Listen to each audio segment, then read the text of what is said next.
Headlines brought to you by Chitale बंधू.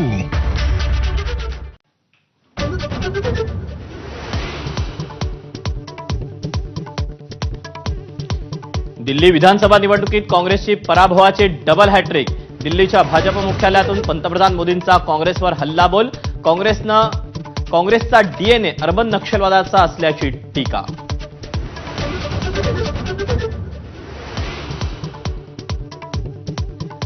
आपचे नेते कट्टर बेईमान. ज्या पक्षाचा जन्म भ्रष्टाचार विरोधी आंदोलनातून झाला तोच पक्ष भ्रष्टाचारी बनला. मोदींचा हल्लाबोल. मद्य घोटाळ्यावरूनही केजरीवालांवर निशाणा.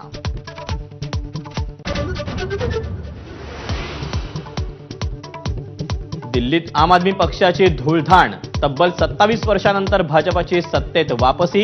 48 जागा जिंकून भाजपनं दिल्ली केली काबीज.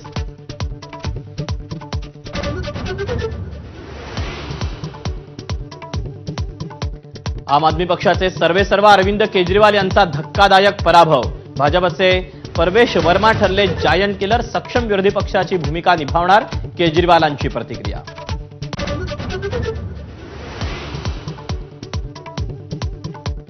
आपच्या अनेक दिग्गजांना पराभवाचा फटका. माजी उपमुख्यमंत्री मनोज सिसोदियांचाही पराभव, तर मुख्यमंत्री आतिशींनी राखली जागा.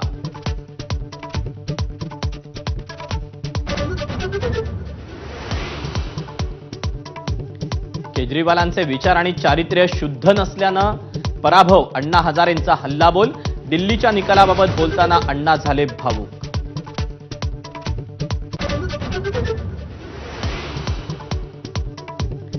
भाजपकडून दिल्लीच्या मुख्यमंत्री पदासाठी हालचाली. परवेश वर्मा, बासुरी स्वराज आणि स्मृती इराणी रिंगणार.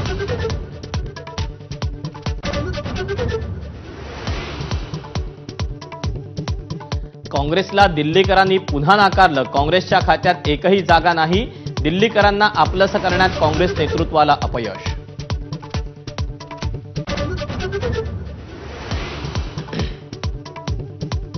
दिल्लीत काँग्रेस आणि आप एकत्र असते तर निकाल वेगळा असता. संजय राऊतांचा निशाणा. तर एकमेकांमध्येच अजून लढा.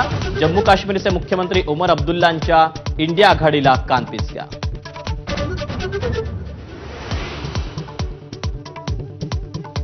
काही झालं तरी चालेल पण लढणं थांबवणार नाही. सामाजिक कार्यकर्त्या अंजली दमान यांचा माझा कट्टा कार्यक्रमात बोलताना निर्धार. सविस्तर मुलाखत रात्री 9 वाजता फक्त एबीपी माझावर.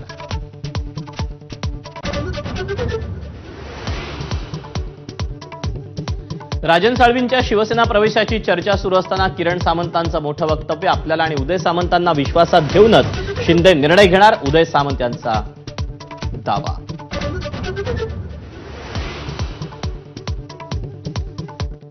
दोन 2019 मध्ये निवडणुकीआधीच उद्धव ठाकरेंनी शरद पवारांची हातमिळवणी केली होती. देवेंद्र फडणवीसांचा आरोप. आपले फोनही उचलण्याचं ठाकरेंनी बंद केलं होतं, फडणवीसांची माहिती.